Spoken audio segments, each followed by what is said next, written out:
Hero dad out of South Carolina walked 30 miles in flood debris. 30 miles.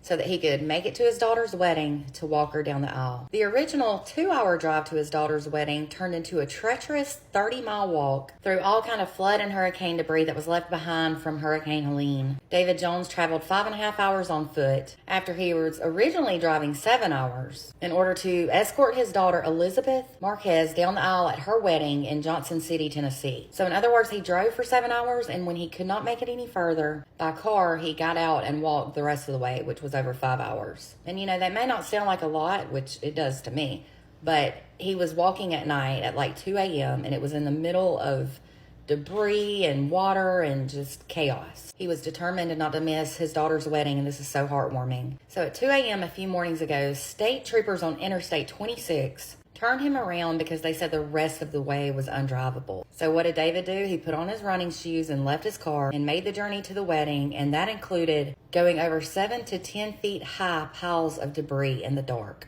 One thing in his favor was the fact, though, that he was already an avid marathon runner. But he said at one point he had a scary experience throughout the night when cleanup crews were removing debris with a backhoe. He said he was up to his knees in mess and couldn't move, and they did not see him. The cab of the backhoe was facing the other way most of the time, and the operator was swinging it around. He said that whole time he was ducking and thinking, oh my goodness, this could be it. He was eventually able to get himself free, and he got back on Interstate 26 and continued to walk with reflectors on him so that he wouldn't get hit by a car. His daughter said she originally had no idea the length that her dad went through in order to make it to her wedding. She said it was so emotionally moving that her dad loves her so much that he would come and go through all of that just to walk her down the aisle. And he eventually got to do just that. And at the wedding, he ended up presenting his reflective stake that he wore while he was walking to the wedding, the one that got him through the night, the reflectors, and he presented that at the wedding to the couple. He said that he gave the two of them that to remind them to be a positive reflection to each other. Now, David says he's no hero and that any dad would do what he did, but his daughter believes the exact opposite and said that he is indeed her hero. This is so heartwarming, and sometimes we need to hear some positive news amidst all of the negativity in the world. I'll admit I shed a tear while hearing and